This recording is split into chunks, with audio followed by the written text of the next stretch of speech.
Coming up on Mountain News this morning, the Kentucky Humane Society has a new home for its equine program. Animal advocates here in Kentucky are applauding lawmakers in Washington, D.C. for a step to strengthen animal cruelty laws.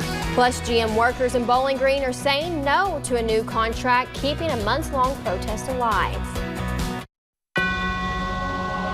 Dedicated to Eastern and Southern Kentucky, this is WYMT Mountain News This Morning. Good morning. It is 5:59. I'm Will Puckett. And I'm Madison Pergram. Well, thank you for tuning in to Mountain News this morning. In Madison, it's a little bit chilly, but it's nice and toasty in here. It is, for the first time maybe ever. It was very real there. We're not kidding when we say that it is almost unbearably warm in here for the first time ever. Let's bring in Brandon this morning. Brandon, people might want to come and huddle up in here later on next week, but for today, will be nice for most of the day, and then that all tapers off this afternoon, right? Yeah, I think you'll start to see the clouds again take over by this afternoon, and then the rain chances start tonight. But keep in mind, I know it's going to put a damper on your weekend plans, but we need it. We need the rain. Let's take a look at current conditions outside WYMT here at 6 o'clock, and you can see the clouds already kind of streaming in. There is some patchy fog out there, so be careful of that as you're traveling this morning. 39 Harlan and Middlesboro now, 41 London, Williamsburg, Jacksboro, Somerset. Then you get to the east a little further, 47 Jackson and Hazard, 47 also Prestonsburg, and 49 in Pikeville, 49 in Paducah. Going out to the western part of the state, 51 to our north up to Cincinnati, 43 the Tri-Cities, and 40 in Charleston, West Virginia. Headlines: clouds are increasing today, soggy weather will return, and a big cool down is on the way as we head into next week. We'll talk more about all that and get you some more current condition updates here in just a few minutes. All righty, Brandon, thank you. Well, 26% of Kentucky's children live in poverty. For each of these children, a backpack for Kentucky Baptists may be all they will get for Christmas. The Three Forks Baptist Association and area churches collected and stuffed more than 100 backpacks. WYMT's Lacey Roberts has more. Although it may seem too early to utter the word Christmas for some. So what this is called is the Christmas backpack program called Sacks of Love. It is never too early to help those in need. We fill it full of personal hygiene products, food, things like that, school supplies, and all the necessities that they may struggle to get in the poverty communities. Blessing many children with more than Christmas gifts. We do it as an association of churches here in Eastern Kentucky. The Three Forks Baptist Association is a family of churches on a mission. Something we do every year and very passionate about it, and it's great in such a dark world to kind of offer some light by helping people. Helping not only those in their community, but all over Eastern Kentucky. Our community's hurting. I think we realize that and know that people struggle with everyday necessities, and we wanted to kind of give that back. Not just with items, but also a meaning behind it. And then I think it's also special because it shares the message of the gospel in each backpack. Director of Three Forks Baptist Association, Glenna Gamble, says the process is more than meets the eye. And after having packed a backpack myself, you can put a lot of stuff in one backpack. All of this is for one child. One thing that touched me more than anything else was that when the children receive them, they go through the backpacks. And the most important thing was that they love the food. 1 in 6 Kentuckians do not know where their next meal will come from. With each item, you're given an opportunity for them to get something they may struggle to find, and that's a great gift.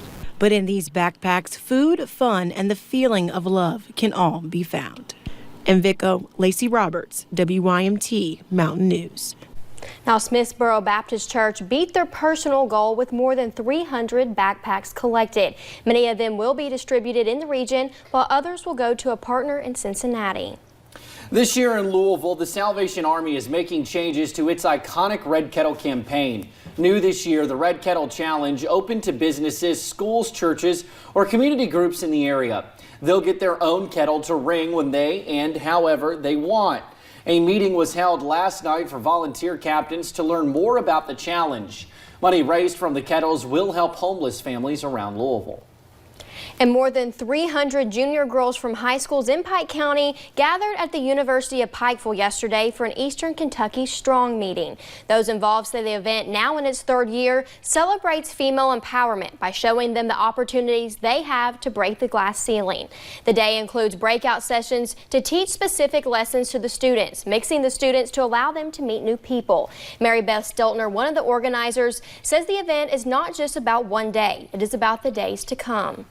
To provide them with resources, opportunities, and information so that they know that the sky is the limit and anything that they want to achieve, they can.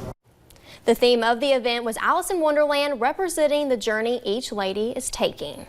Nightmare on Main was last night at the Appalachian Wireless Arena in Pikeville, but the first leg of the event took place Thursday morning.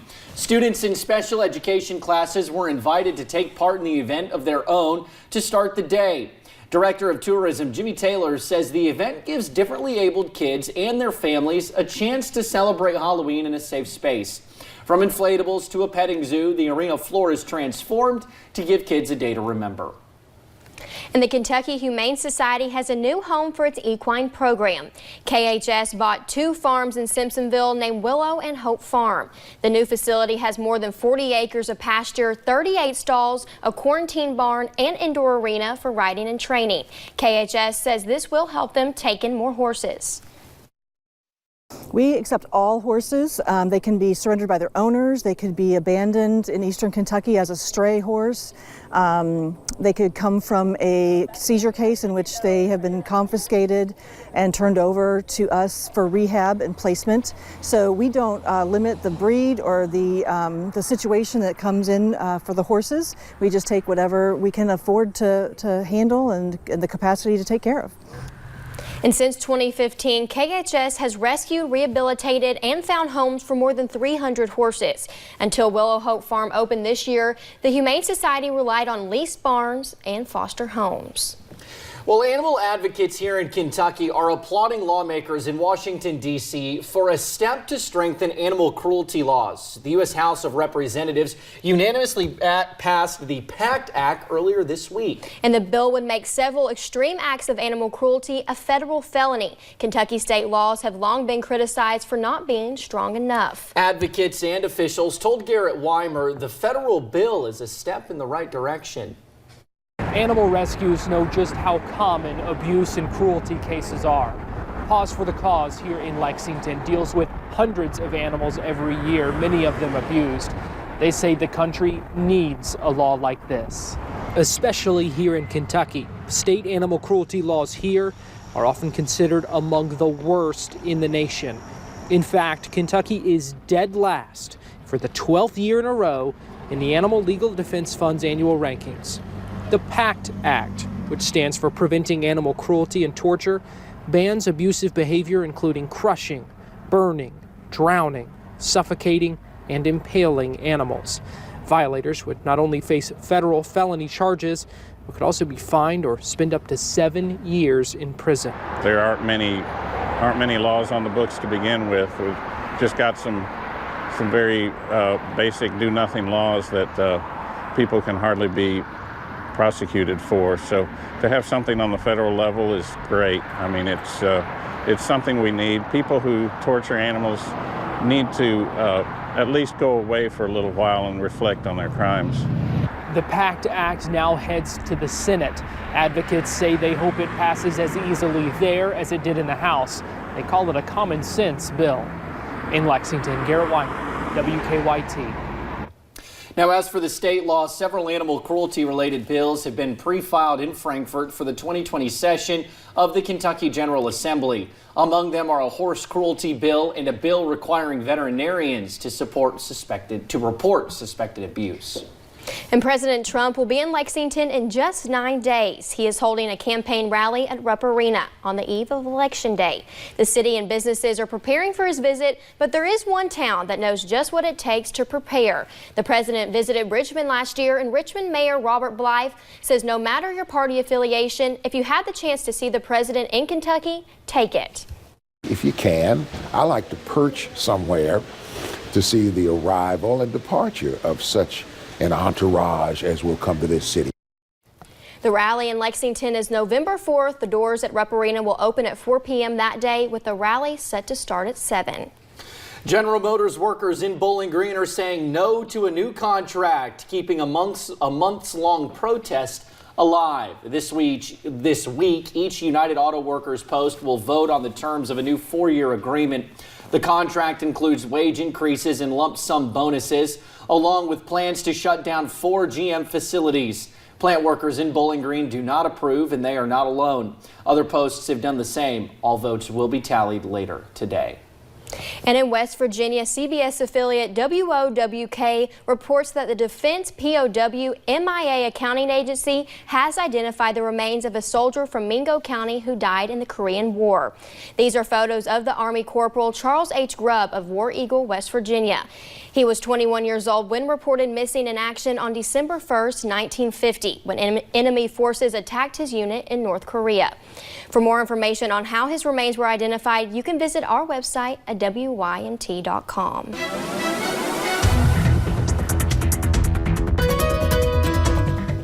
Dry and cool start to the morning, but that will not be the case as we head deeper into the evening and overnight hours. Let's take a look at Whitesburg this morning, and downtown pretty quiet as we head out the door here at 610. You can see temperatures in the upper 30s there in the valleys of Harlan and Middlesboro, low 40s out toward I-75 and Lake Cumberland, upper 40s to around 50 between basically the Kentucky River all the way into southern West Virginia.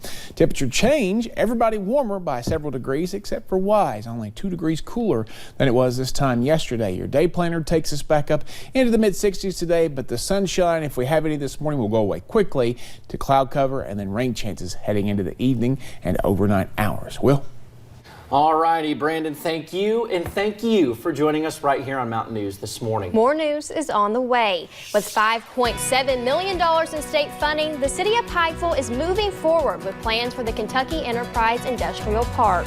And the University of Louisville and Papa John's founder John Schnatter reached a deal to officially terminate the naming rights for Cardinal Stadium.